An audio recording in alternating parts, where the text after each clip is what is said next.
Hey, everybody, we are back. Welcome back to the We Fix Pain podcast, episode number 30. I have a special guest right here. He has the honor and privilege of being our first non-medical provider. He is a retired Major League Baseball pitcher, Matt Belisle. Matt, welcome. Thank you very much. All right, purpose of the podcast here. We have a specific focus on integrated neuromusculoskeletal care. We discuss injuries on the podcast to muscles, tendons, ligaments, joints, fascia, and other structures that lead to injuries. We address topics like assessment, diagnosis, and treatment of these conditions for acute and chronic pain-related conditions. We humbly ask, if you like our podcast, please subscribe and share. Let's give you a little introduction about our guest, Matt, 15-year Major League Baseball pitcher. He was drafted in the second round by the Atlanta Braves in 1998. Tomahawk chop, right? That's right. That's right. He pitched for the Rockies, Cardinals, the Nationals, the Twins, and the Indians. He was utilized in all capacities as a starting pitcher, relief pitcher, and a closer for one season, right? A little bit. Yeah. He led the major leagues in 2010 in relief innings with 92 innings pitched with 91 strikeouts. Man, you were cooking that year. 7-5 record that year at a 2.93 ERA. In 2011, he ran it back. He had a 10-4 record. 3.25 ERA, 69 strikeouts in 80 innings.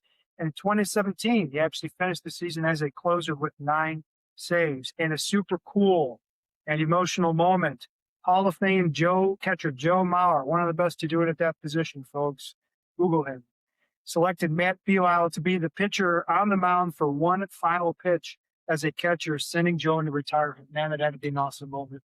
It was so awesome. And I'll set it up with, I'm in the clubhouse one day. It's after BP, and Joe comes over and he says, "Hey, Matty, you got it, man?" And I said, "Of course. Let me finish up." He said, "Well, I need to talk to you about something." So we go in the back, and he goes in the hallway, and he said, humble man. Class A plus top tier, as good a person as ever been around. But he just quietly looks around. We get in Darrell's face. He said, they're really pushing me to do sort of a send-off. he didn't want the spotlight. No, not at all. It's just not Joe. And I'm grinning going, I think it'd be wonderful for you. You've never done anything. Everybody knows it's not you. But as your friend and as your teammate, I would love to see it. Are you feeling uncomfortable, or do you want to do it? He said, "Well, I'm thinking about doing it. My wife wants me to do it, but there's only one way I'll do it." I said, "Well, what are you talking about?" He said, "If I'm going to find the dish, there's only one guy I want to throw that pitch, and that's you." That's awesome. And it just got me. It just got me. But I looked at him and I said, "Joe, I'll do anything for you. If you're in, I'm in." He goes, "Well, just keep it kind of quiet." I said, "It's okay. Your secret's safe with me, but I'm honored and I'll do anything I can." And when all that happened, just watching him come out of the dugout, the standing ovation. The funny thing is the majority of the team didn't know about it. I get up in the bullpen scenario in a spot where I wasn't getting up and people were looking out like, why is Black getting ready? Yeah. And it was kept that quiet. And I run out. Joe comes out. You guys can look at it on the internet. And it was a wonderful one. Yeah. So I saw the video clip, and you described it to me in the past. And the video clip kind of puts a bow to it. But man, that had to be an emotional moment. A class guy, a great teammate, favorite son in Minnesota, born, raised, number one pick, high school sweetheart from Minnesota through and through, and send him off. Yeah, and to top it off, that was the last time for Joe and myself to be on the Major League Baseball field. Wow, that was it for you too? That was it. Man, amazing. You sent the Hall of Famer into retirement, and it's one small piece of history. Hey, so let's talk about you. Your superhero origin story. Baseball's your name. Baseball's your game. How did you end up a baseball player? Take me through your development here in Austin, Texas. So I grew up in Austin playing anything I could. I was fortunate with that. I was in a suburb here where we could do anything kind of all year round. I had a group of friends that was up for that. So I always was playing baseball. We were always playing butts up, throwing against the wall. We were always doing wiffle ball in the streets if we could. And I think I was in love with all of the sports until when I was pretty young. I want to say 7. An uncle from Houston comes and picks me up, and we go to the Astrodome. The old Astrodome. And I maybe was younger, correct? The old one. Yeah. But I can remember holding his hand, and we walking in the tunnel that's slightly elevated, and there it is. And then there's baseball players, and they all had halos on, they're all shining. This is just VP, but it was. Yeah, yeah. And then when I understood this could be what you do, it just sort of locked in.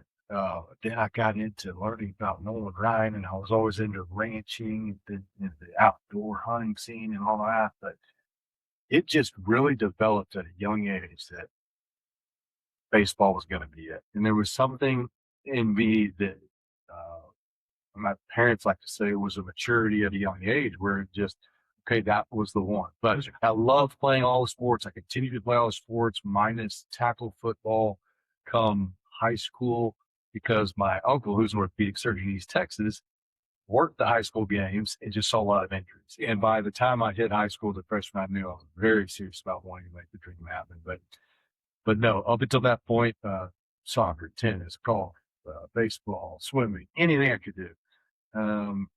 And I was always going to try to be a big leaguer though at a really young age. And when the teachers asked me, what are you going to do when you grow up? It was always, Outstanding. Yeah. So that Astro team, was that a Nolan Ryan team back in that time? No, that was Mike Scott. Good stuff. I saw Mike Schmidt hit his 500 home run down the line. Wow, that's historic. Philly, just great memories. One of the best all-time third basemen. Let's get into the topic at hand here. Let's start with your career as a high school baseball player. You made the decision, baseball's it. You played all the sports, but at some point you had to get a little more serious about baseball itself.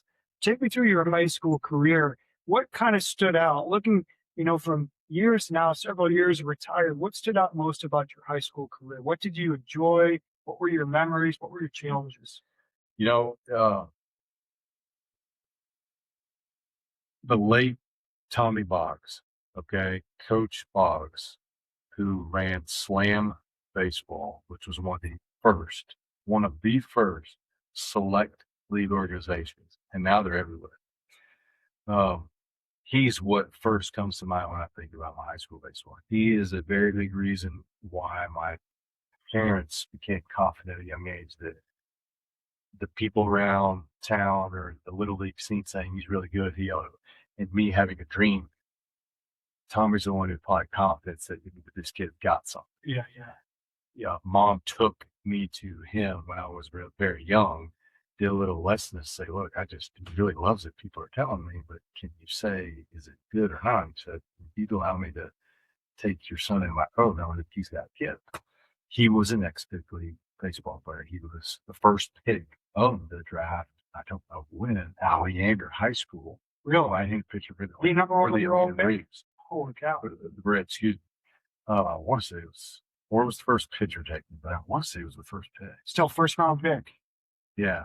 But I'm embarrassed to have forgotten that. Either way, I think about that and I say him because all through high school, it was very clear what I wanted to do. The mission was intact. The discipline had already begun. The intent, the desire, and the work. Tommy and his program and him and his heart and his time developed that, laid the groundwork of the protocol, added to it rather than just going through a high school season. So his program, his tutors, I think by my senior year, I had a tutor lined up and I was going to Conley High School to go work with him. Yeah. But we also had a great run, got to the state championship, I feel like that was back when you could choose one game playoff, along each way. Yeah. And so I was throwing, each week, and we ended up having a great run, ended up losing. But high school was just the springboard. That was it. That was where I knew I had to make good decisions, stay the course, be disciplined. And if this dream is something you want to achieve in order to get drafted or maybe go to college, but to get drafted, which is where it was, that was different. That was rare. And so I had to apply myself in a way that was extra.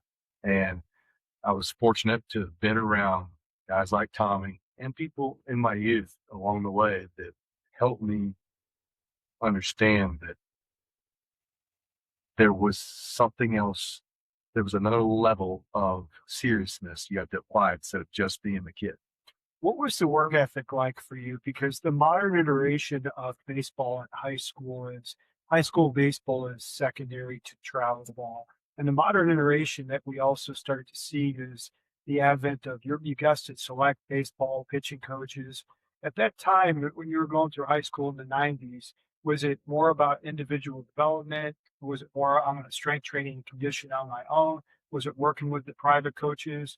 Or, what was that iteration like for you? That's a great question because it's changed drastically. It really has. And I would say that honestly, your high school was still a very big part of playing ball. And you needed to try to get yourself in front of scouts through select teams if you were at a lesser high school. So people still went around, people still found you. The cream sort of rose to the top if you were on an ancillary, outskirts of town, but you were high talent.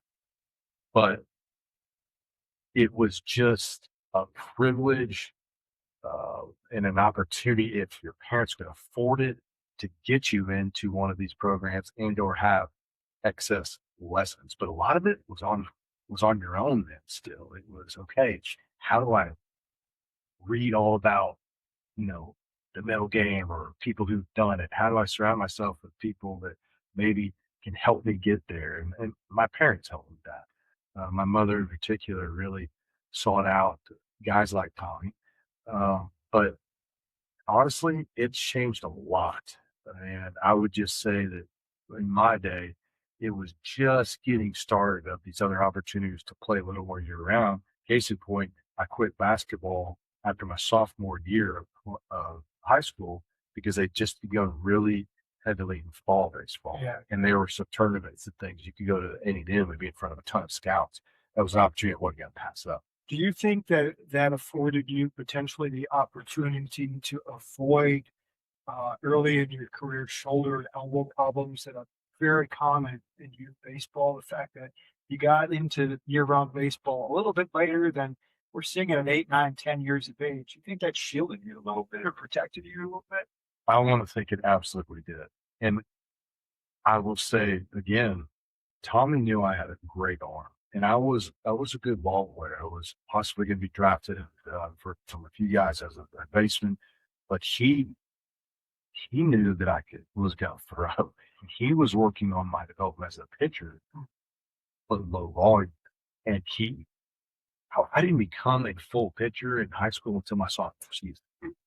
So my volume was lower, and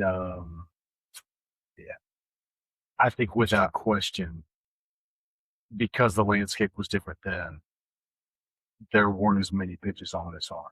Gotcha. Let's transition now. Second pick of the 1998 draft to the Atlanta Braves, drinking from a fire hose. How different is the transition between high school, minors, and then ultimately to the majors? What's the major difference that you found?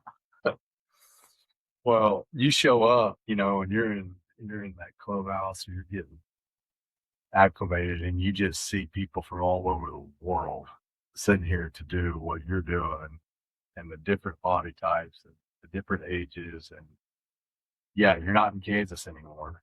And maybe for a minute you don't feel like you're the best right now. But kind of like in the movie Hoosiers, all of a sudden you realize 60 feet 6 inches is the same anywhere. Yeah. And I had a really fortunate upbringing, I believe, with Atlanta's system. They were already entrenched in winning. They had a protocol that had worked. It had not only been for a little bit, there was a long tenure, and that was not only at the big league level, they were producing really great prospects. So I just knew that going in. I wasn't an organization that was sort of all over the place, and I was able to just lean into them and just be guided. But it was different. It was being thrown into the real world. People always ask, do you miss playing college? And I just don't know any difference, so I don't miss it. But I know that there was some growing up I had to do pretty quickly when you're sort of given the paycheck, figure out how to live off of it, but take care of things as an 18-year-old off in the world without, anybody else. So I enjoyed that, but it was a little bit of a fire hose for sure. In the volume, then also the road work, the consistency, the drills, and all the games, all the things. It was exactly what I wanted, but there was an acclimation process there. How long until you felt comfortable with either the minor league schedule or the major league schedule? Or, I think I've adjusted, so I have a foundation for success. Was it years in the making, months in the making? Because I imagine, like you said, the volume change and then just the attention to detail, just that bar is raised so much higher. How long did the adjustment period take for you? I think the easiest way to answer that is going through your first full professional season is a new bump. I mean, that's a new acclimation. That's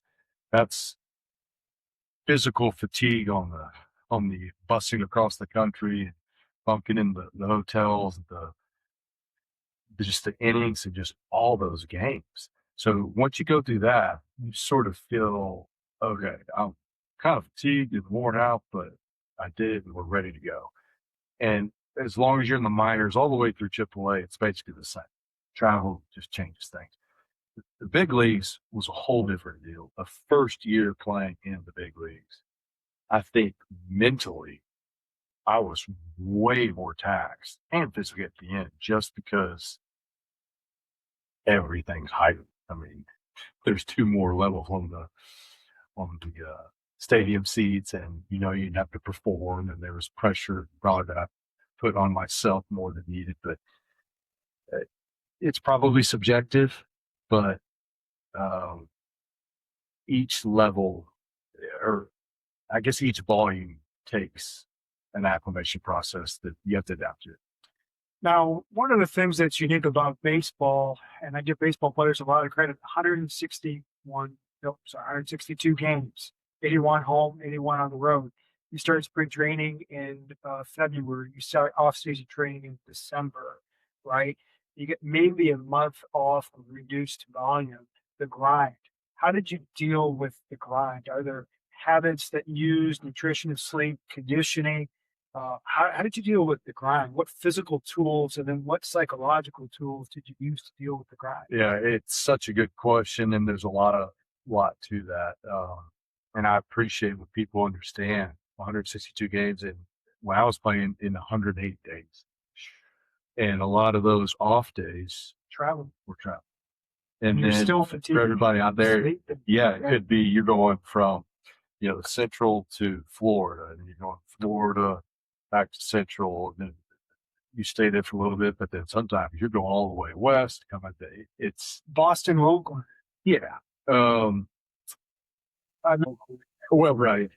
I apologize to the Oakland fans out there. Yeah. And for the position players and the relievers, I would say it's a little different than your every fifth day starter, because they got it, and in a way different for the relievers because you never know your output. Are you going to get it for a pitch? Are you going to get it for an inning? Are you going to get it for 2? Or are you going to get it day after day after day? So your body loves consistency, and y'all know that as far as the work you give and the recovery. But if it's just constantly different sleep, no time limit on the game, extra innings, you don't know your volume. The recovery was very difficult. That was something I really had to adapt to try to learn.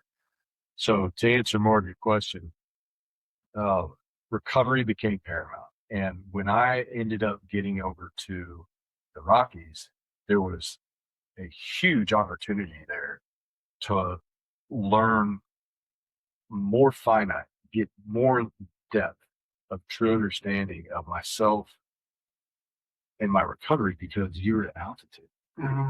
You're pitching at mile high there, basically 50 to 80 was up in upper day. Yeah. By the purple seats, but everybody's deep sleep was cut in half. And we did studies on that, and it urged you to look at every facet of your program, your input and your output. Well, you go on the road and you feel like Superman, and once you really got your stuff locked in, that really helped. So, mentally, was probably the biggest factor, though, because whatever comes your way, you deal with it. Baseball is the only one out there that doesn't have a field that is the exact same. Yeah. You know? Dynamics are all different. The layout is different. The altitude's different. Everything. Everything. And so that breeds a mental toughness. And honestly, my game completely changed. My confidence changed, and my physical ability to work with a full season and its ups and downs when the team away from the field was enhanced. That was trainers for prehab. That was off-season conditioning coaches that were as adamant as I was about not just being normal. And then that was mental coach. Now, coach. Yeah. And that was probably the biggest one. And I utilized somebody for, I think, 11 years. Wow. Once a month. Consistency. Absolutely. Yeah. Any notable injuries during your career? Baseball is notorious 162 games, except for Cal Ripken. Folks get injured. And then you have the mental recovery, the physical recovery, and then the performance recovery that sometimes lag. And we all want those quick results. Any notable injuries, surgeries, recoveries, and how did you deal with all that? Yeah. I had a lot, but unfortunately, it was never any major arm injuries. I started off, we spoke beforehand, 98, right before I get drafted, I have an ACL. I ended up doing my alternate ACL early in my career with the Reds. Both meniscus multiple times. But the big blow was back surgery. I had a 4L laminectomy. Oh, wow. Which is basically blown disc. But that shut me off for a year early in my career before I got to the big leagues. Limited my range of motion for getting over my front side as a pitcher. Really had to adapt to a new normal. That knocked me back from everything. What in your pitching mechanics changed as a result of the back injury? Because it sounds like you're able to buffer the knee injuries fairly well. What changed from a pitching and mechanics standpoint with the back? Yeah, great question. And I honestly think it was the mobility. There was, I didn't have rods put in my back or whatnot, but when it was time to get going and really try to get this thing together, I wasn't as flexed out over my front leg. So correct. Yeah, I was just a little more tall. That I don't think really hurt me in a way. It was just different. It was noted, and we just had to work with it. A lot of hours with the pitching coach to hone the mechanics and the release point to get to that level. Yes, and what I could tell pretty quickly, I wasn't, I was always good with command. I was always a very good command pitcher. I wasn't where I was going to be at that time, but I could tell coming back, like, man, it's not where I remember. And so, just working. What was interesting is the lack of mobility over that front side to deliver the pitch changed this angle just a hair. And I could tell on breaking pitches that it had a new, dimension to it or a new angle. Less movement, more drop. A little more drop. And, coming up, it was all about let's try to make it as late as possible. And that was just what we worked on and didn't worry about command those first months after coming back as much as let's just get you going. So, but the Braves did a great job. Were you concerned at that point in time with a different arm slot or an arm angle? Like, oh crap, this could be the genesis or the start of something at the elbow or the shoulder? I wasn't. I was so glad to be over the back, and I was trusting in the Braves, and I had good people around me, and to me, that just still felt natural. Like, look, I could feel that, so what? Let's go. And it was pretty naturally flowing after that. Okay. What about the mental game? It's you and 40,000 people are watching you, and it's you and the batter, and then next thing you know, you have this variable of recovering for the injury. What was the mental part of that recovery like for you? Yeah, it's just jumping off the diving board. Is once you've had those injuries, it's just kind of like you say, talk about get them up flying as quick as we can, you know. Like, you just got to get after it. And I really always felt for the guys that had, you know, real bad hit in the head injuries or something like that, where it was a lot different. For me, it was just, okay, I know I'm protected, I know I'm safe. Let's just let it eat. But mentally is everything.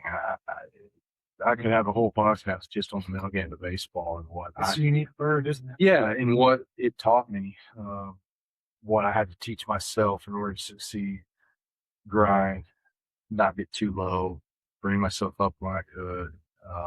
There's a lot to it, and I'm fortunate to had to learn a lot and had help along the way. But without the mental game, I probably never would have been. Without my mental game training and the help I had with it, I probably would not be here today saying that I actually bad.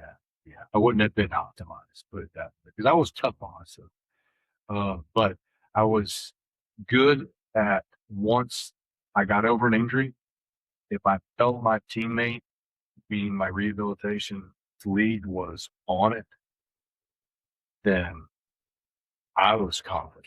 I didn't have hesitancy out there anymore. But that speaks volumes to the people that help me, the Christian Cogan, and then all of the people on each organization that help with all these injuries, because I've challenged them to give me their absolute best. Yeah, I'm bringing it. You bring it too. Yeah. It's got to be reciprocal. And when you bring energy like that and you let them know, they give you your best. And I'm in debt to those people. Let me talk about one of my favorite things about baseball is, I enjoy, quite honestly, building a better product. So you're in season. We like to say in sports medicine, you have 4 seasons. You have preseason, you have an in season, you have a postseason, your off season. Take me through your program for success. What did it look like from one season to the next season to the next season to the next season? What did your strength training conditioning program? What did your arm care program look like? How did it morph during the course of the 4 seasons? Yeah, it did morph over the years, somewhat because of age. But essentially, for the majority of the time, if I was not in the playoffs, which unfortunately was most of the time, I did make playoffs, I guess 3 times. But I would take off being active, but just get away from everything, of 3 to 4 weeks. So it's basically October. But I would stay active, but just get away, recoup, enjoy. But then I was very adamant on getting in line with prehab guys, arm care guys, but certainly a strength and conditioning coach. And although I learned a lot about how to do this on my own, I knew I was always better with a coach. Yeah, a guide. A guide. Let them do the thinking. Yeah. You just come give everything you've got. They're watching form. They know your past. They know your injuries. They know your goals. They can keep the charts. We can take the metrics. We can see progress. You don't have to hide that. I had phenomenal people along that and that changed it. But that began, and what the basis was there, the goal would be, we're not throwing yet. So you're talking now, October's ended, you're into November. There you go. So basically by the 1st of November, plus or minus, it was to reestablish balance musculoskeletal. So where, if I'm unilateral, right-handed pitcher, all those innings, is my right hip or glute bigger? Where am I off? So let's get some body work. I was also around some great people there with massage. Correct. And it was, let's assess, reevaluate, rebuild. And as we're building foundation, let's go for balance. We don't want to be too lopsided. That was first. And then it was essentially over the months that I had leading into January, which is the big throwing month. December, I would start throwing a little bit, but it was mainly some build up strength after we have the balance, then add some hypertrophy to have that size so that we'd have size that would last the whole season. And I let those guys run the program of if it was dynamic movements or overall strengthening, power movements. But I will say that for me, what worked the best was a good blend, because if everything was stronger, anything I did helped. And if I did too much of a, you know, action focused exercise and functional training, I maybe missed out on a little overall strength gain. And I think the blend of the two is one reason why I was able to go for so long. Yeah, having strength as a reserve is like having money in your bank account in case the roof leaks, the car breaks down. So, Correct. yeah, good. And so that was very important for me, and I'm a big believer in get balanced, get foundationally rock solid, and build the entire body with strength before you maybe hyper focus on functionality. But January would come around, and the program with throwing, maybe I'd just start light throwing in December, but January was week by week to get me ready for my report date, which was usually around Valentine's Day. So about a 6-week buildup on phenomenon. Correct. Were they increasing by about 10% per week, or was it additional breaking balls, or how was the throwing structure in January? Right. Great questions. And essentially, you know, once you got a few years with therapy, it's on your own. You can ask and they can give you a program. But I did follow the Brave stuff for a while, and it was stepped up, maybe a little more than 10% on distance for trying to get arm strength. But I eventually put those aside, started really learning what was best for me and talking to veterans on how they got ready. And I always realized early in my career that I would get dead arm in spring training. Because all of a sudden you go there and you're taking all these extra throws with this PFP and all this other stuff that you didn't do. And there's this extra volume and less recovery. And so what I would do is make a blend. A long toss was very important. I wanted arm strength. And Long toss, 180, 120? it was all dictated by what I could do on a line without arcing. And then there was some stretch long toss is how far I could get, you know, really straightened out and launch a ball and see how far I could throw it. It was both. But it was not dictated by a certain distance. It was when that guy keeps going out, as soon as it starts to fade, come back in a little bit, and then I'm just trying to throw through for a certain amount of throws per every other day, so to speak, per week, and then everything is sequentially increased. But I also was very much into listening more. Just because if we had a plan, if something popped up, I was always able to throttle back, say, just give me one extra day, we're good. I mean, I was always big on preparing, but I was doing it ahead of time. I was disciplined and adamant about it. I knew I wasn't going to miss out. The worst thing I could do was overdo. Overdo it, yeah. But I would, once I got going, it was time to get on the mound. I would.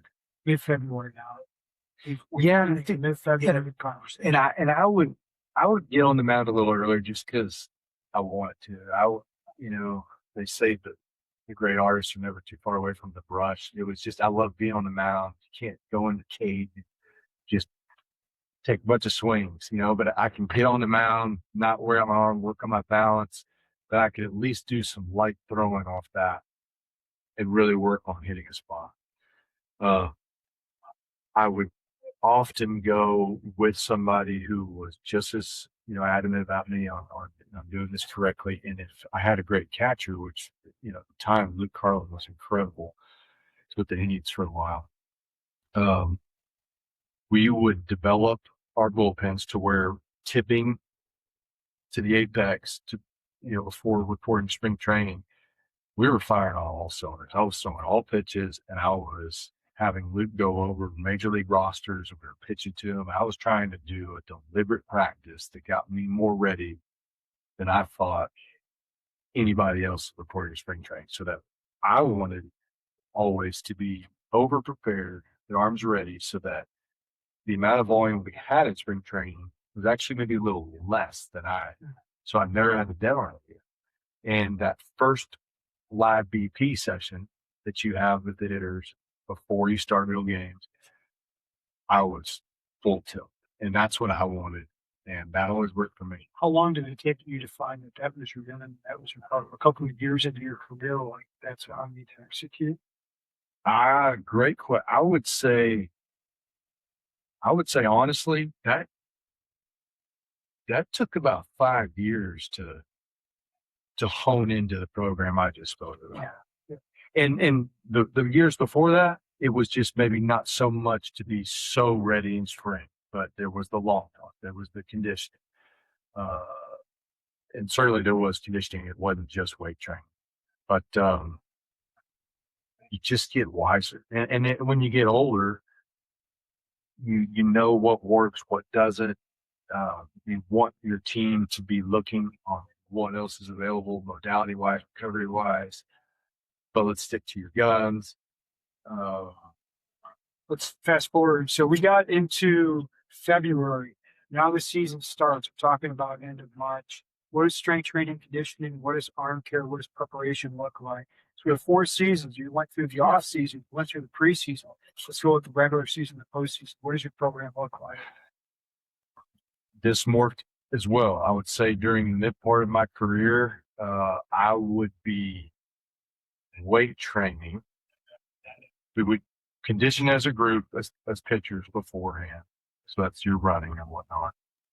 And all you out there, it's not running miles as a pitcher. It's simulated sprints, That's right. a little bit of light jogging, because you ain't no marathon runners as a baseball pitcher. That's right. And that did change because when I came up, that was the old school way. But then we knew you just need to rest. You need to rest. That's what you do. You're doing a incredible sprint on the burst. Yeah. Hitter's the same thing. But no, I think I want to say that I was playing around with my splits weight training. So what was I doing? Full body. That all changed a lot until I really found a spot where I liked. And things developed more in Denver because of the recovery issue there more than anywhere else. So prior to with the Reds and some of the Braves stuff with the big leagues with the Reds, I would be okay doing some workouts prior to the game. Wow. Full throttle? Not full throttle. Then I realized that probably wasn't best. And I was getting a little bit older at the time. So we always transitioned to after. But it was difficult for me for a while. I would not have the same weight and same strength at the end of the season, which most people don't, 162 games, 180 days. But I knew I could do it better. And when I got to Denver, they did help. And I was finally able to figure out how to keep strength a little bit longer. And I'll also really take back the amount of volume I do just to play catch. Like things that were easier to tap into, let's touch them and then be done. And then let's go recover. And I would take opportunities as a reliever if I knew that I had a high volume day, a bunch of pitches or a lot of innings. I could hit it a little bit harder that, because I probably wouldn't be getting in the next day. So there was a balance there, but it was a difficult balance. It's a great question. And for anybody out there, it takes a little while to figure that out because it is so inconsistent, the work you're going to get as a reliever. Yeah. You never know if your name's going to be called and when it's going to be called. What it's going to be called the next day or how long the output's going to be that day. You may get one bat or one pitch. As you know, you may be stuck in an extra inning game in San Diego and you don't get home. That's not a bad place to be stuck. It's a great one. Yeah. And I think one of the longest stuck games was there. Maybe 18 minutes or something. But it's better than being stuck on the south side of Chicago. Yeah. but there's just the Chicago's great too. Yeah. Gosh, so good. But it's a wonderful question that I hope I'm adequately answering, but there's more to it. And I would say it's very subjective. Each organization helps you get going, but your volume, you have to be prepared to not have that just as good as you want. You just need to be smart about it. And once I was smart about it and really worked hard in the off season, things really bled over well. Let's make the transition from earlier in your career to late in your career. Late in your career, if you could look back at your earlier in your career self, what would you tell yourself, or how would you change or structure your program, or just your outlook? How far back are we talking? We're talking from year 15 to like year 2, 3, 4, 5. Well, I was gonna say if I could go back to my high school guy or young guy, tell Well, him. that's the last question we're going to ask Oh, for the okay. podcast. Okay. Yeah. Well, if I were to look back at 2 or 3 years in, what would I do differently? Is that the question? Yeah. Well,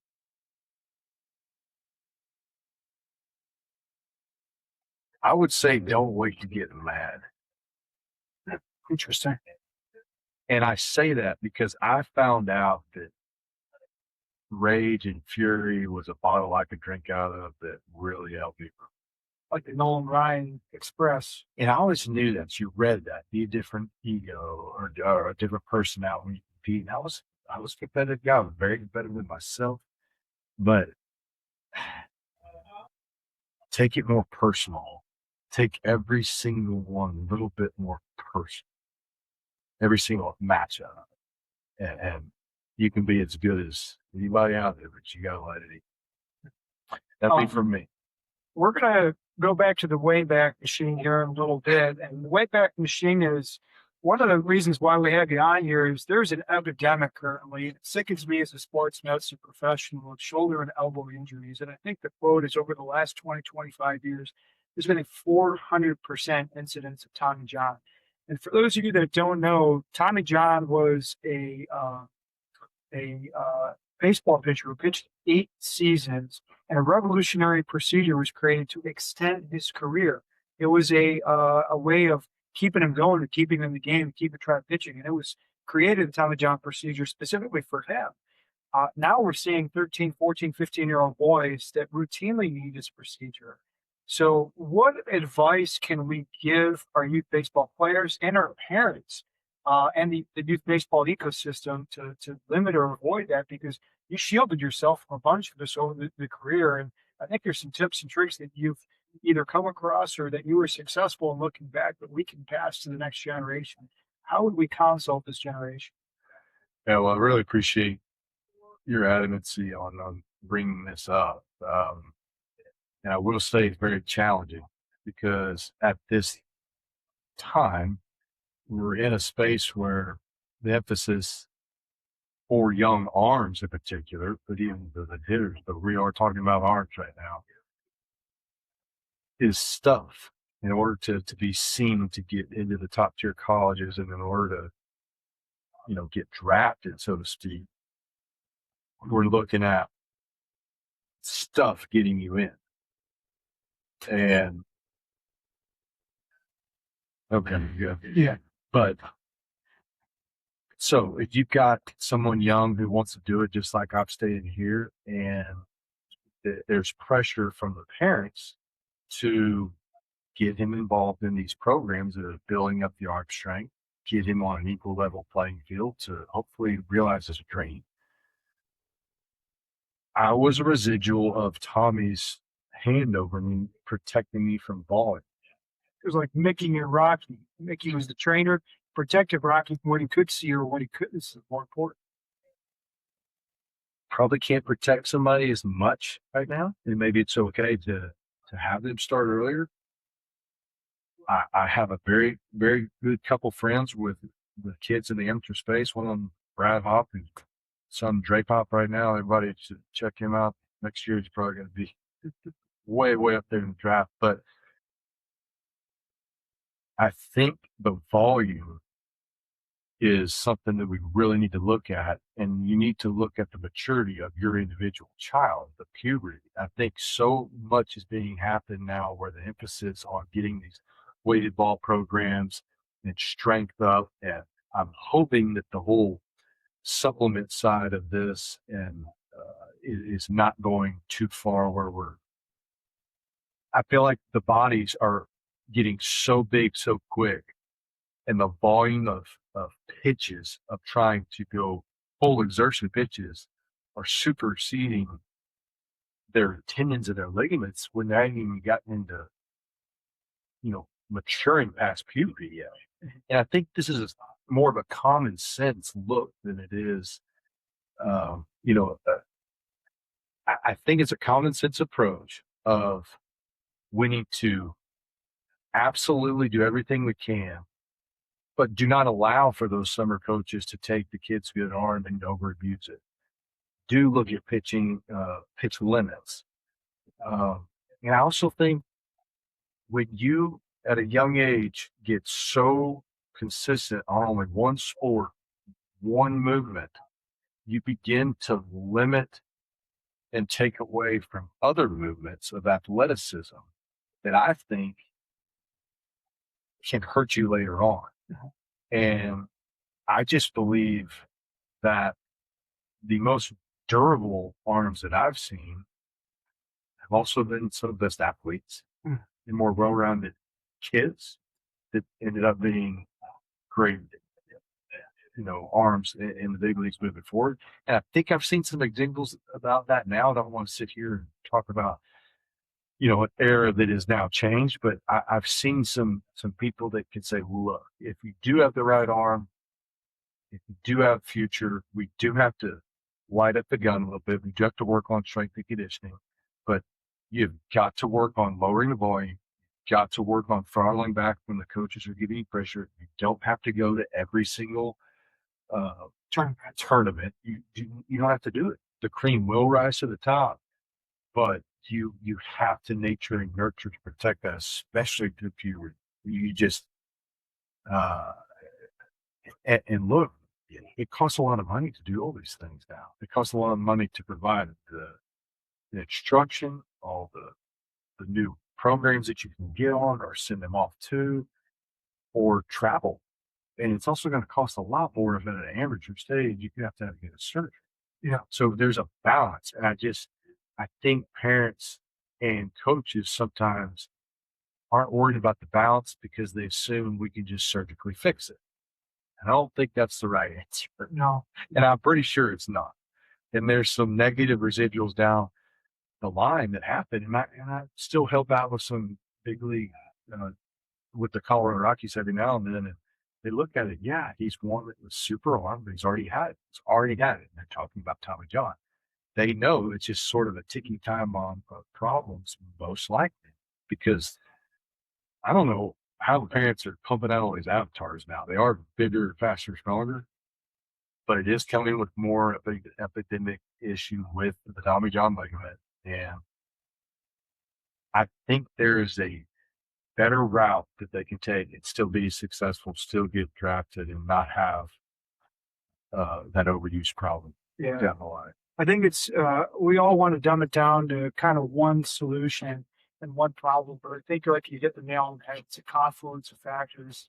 Confluence of factors is total volume of throws because of single sport specialization that's off. So more opportunity for wear and tear. You're also right. We're building bigger, faster, stronger, specialized, which means what? Increased velocity. The more velocity, the more stress to the passive structures, the ligaments, the tendons, etc. Absolutely. And you're right, throttling it back or figuring out there's a total number of throws where I can get my work done. Like you mentioned, I'm going to get my work done in the preseason. I'm going to move on to something else. Right. The last thing is, do you building a thrower or a pitcher? Right. And there is a unique difference. Correct me here, between a thrower and a pitcher. A thrower is just throwing as hard as they can, maybe trying to confuse them with breaking stuff, but still throwing the breaking ball as hard as they can. Pitcher is thinking about games, situations, matchups. And maybe I don't need to throw 95 mile an hour to get the patient, get the athlete out. Maybe I can go center away at 88 because that's his weak spot. And that's what the scouting report says. So, if you're developing a pitcher, you're developing a guy that can adjust volume, and you're keeping the kid shielded from single sport specialization until the absolute last moment. I think you've reduced some of the three major risk factors in likelihood of this occurring. I think that's super well said. And I will add to, what I've seen even with these young kids at 16, 15 out on the road is the ones that are doing these high volume of tournaments to play. I've seen them have to get IVs. I've seen them get fatigued. They're doing so much out there in the heat and so many more games, which there's nothing better than the game to teach you. But again, common sense. Like he needs to come home after that tournament and not throw for a couple of days. Yeah. It's okay. Be a normal teenager. Yes, Be a normal and teenager. especially Go to the pool party. Right. especially during those developmental years. Go And get some ice cream with your friends. yes, Like too much sports training, mental, and emotional stress, which is actually one of the things that we're also seeing. We're seeing youth athletes that have this severe psychological and emotional burden and burnout. right. And this is supposed to be sport. It's supposed to be fun. Why? Because the whole ecosystem, the parents, the mindset, stress. Go let your kid be a normal kid after the tournament's done or after the match. Give them a week off. Right? It's okay. Yes. It is okay. Yes. Yeah. And look, and if he's going to be a pitcher, he can't stand to get the reins. He always has the whip, but somebody has to have the reins. There has to be a parent. There has to be a coach. And if we know that there's been a high volume for a while, okay, back off. Let that touch the brake and then come back and recover a good foundation. Let it touch the brake, boom, you just go bigger of a base. Your tip will get higher. And I think it's just a little more common approach, a little common sense. And I think the mindset, like we see in the strength training conditioning world, you got to train hard. You got to recover too. And if the kid is all gas, no brakes, you're not recovering, you're breaking them down. The end result is your Tommy John, your rotator cuff. Yes, and I'm telling you, everybody out there too, there's ways to develop you as a player and an athlete and a pitcher that doesn't involve throwing. And how many times have we seen guys that have worked so hard on one motion from the set position off the mound since they were 11, but then there's a bunt play and they don't know how to get off the mound and accurately throw a ball at first base. I mean, we still need athletes. So do something else for those 2 or 3 days after that weekend turnout. Yeah. And then get back into it. Work on your balance, work on something else, but work on your swings, whatever you need to do, and then come back to your office. Just draw back. And, data study, I know this is not baseball specific, but data study after data study, like one of the best studies was done actually in Netherlands with sports specialization soccer players. Who they predict, if you started earlier, did you have a better chance of becoming a professional soccer player? It's a U.S. World Cup right now, so we're talking a little soccer here. And you know what they found? The people that specialized in the sport later actually had a slightly better chance of becoming a professional because they developed movement skills, athleticism, competency. Now, transpose that to baseball. I would imagine that the ones that shield themselves from single sport specialization, maybe till you're 15, a sophomore, you're 16, that they enjoy it. Do whatever you want. Actually, you would have a higher chance of being a professional baseball player because all the other stuff you could fall back on. And you can still learn the sport-specific skills because you have not hit puberty yet. Right. Or maturity. Yeah, no, that's a really good insight to it. And I'd be interested to see if you could just take programs. I challenge people out there to maybe look at that. And, I understand the need to try to get that arm strength up and get the deal up and get the spin rate and all that stuff. And that's okay. But again, maybe it's trying to touch that peak and then deliberate time and then touch that peak instead of touch that peak and then play catch normally for a couple of, cut out volume somewhere. Yeah. But if you're trying to get here, there's maybe a different structure, a different way to do that with recovery built in between, rather than letting them still go take ground balls after they pitched yesterday or worked on the bullpen. No, he's no throwing today at all. There's got to be somewhere in. Do you notice subtle difference when you were in the high school to minor league system? And maybe you see it now that you didn't see it then, because I always felt like I remember sitting through a baseball specific conference on strength training and conditioning in the early 2000s. And you know what they told us? They did all these drills to increase bat speed, how fast you can get the bats in the zone. And then you did all these rotational movements, heavy bats, loaded bats, rotational movements. And you know what they told us the most effective strategy was to build bat speed? Go cut sugarcane kilo. They literally told us that they literally tracked people that were baseball players that had a job in the farm cutting sugarcane, and they tracked bat speed over a course of several years, and they literally found all these American strength training and conditioning programs were not as effective. So I want to take you to the pitcher coming from the Dominican, the pitcher coming from Venezuela, the pitcher coming from Latin America. Their arm care and their youth program has to be completely different than Right. ours. Do these people have the same challenges as we do in the American system, where it's select baseball heavy and very focused on, baseball specific movements? Did you see a difference when you were in the minors of how they did it? Did they have less arm problems, more arm problems, better development because they were coming from a different system? Nobody's ever asked me that. And while we're in this conversation, my wheels are spinning that I want to say there were way fewer arm injuries from those Latin guys. Interesting. So Honestly. something in our system is, And I it's don't have the interesting. data, but I know from an inherent fact that their programs are different and the mindset is different, and the select and travel games, and you have more people developing individual skills, pitching with their friends in the streets, hitting with their friends in the streets. The organization, it's not to the same level where it's completely structured with tournaments and rules and events. You have more kids out there just throwing the ball around with their friends than what we do. And now a lot of teams have their Academies. and they're getting in a young age. So maybe that's part of it. But, and I will say, this is specifically, I'm talking about the young amateur through amateur maturity, puberty, post that as you're getting out into college. Once you establish your hormones have gotten through, you're becoming a young man, things are rocking, and you're in the system, different deal. I believe if you want to throw, you got to train like that. Yeah. But you need to have a strong foundation to be able to do that. And if you're busted up from previous stuff, it's difficult. Last major question. Thank you for your time in advance. This was the question that you tried to get to 20 minutes ago. And I said, you know what? We got to wait for the last one.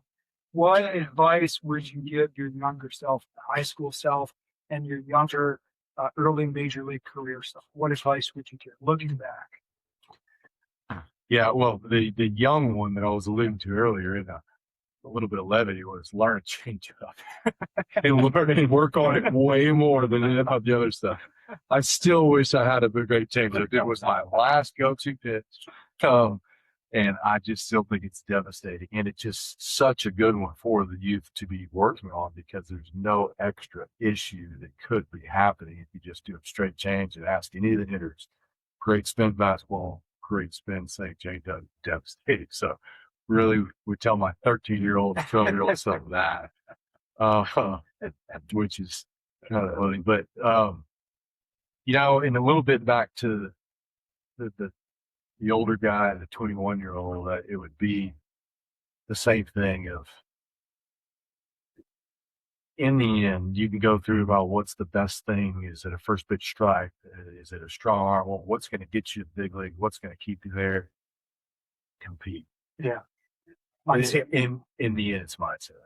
In the end, it would be get your mental coach earlier, sign up for him earlier, and know that you can get anybody out anytime, anywhere, but work on the middle game and take it personal. Let's compete. Well, thank you for your time. I appreciate you. No. This is the We Fix Pain podcast, episode number 30 with retired Major League pitcher Matt Belisle. Hey, thank you guys for watching. If you enjoyed us, please subscribe and share. Matt, thank you for being gracious with your time. I appreciate you, man. No, thank you so much. We are signing off.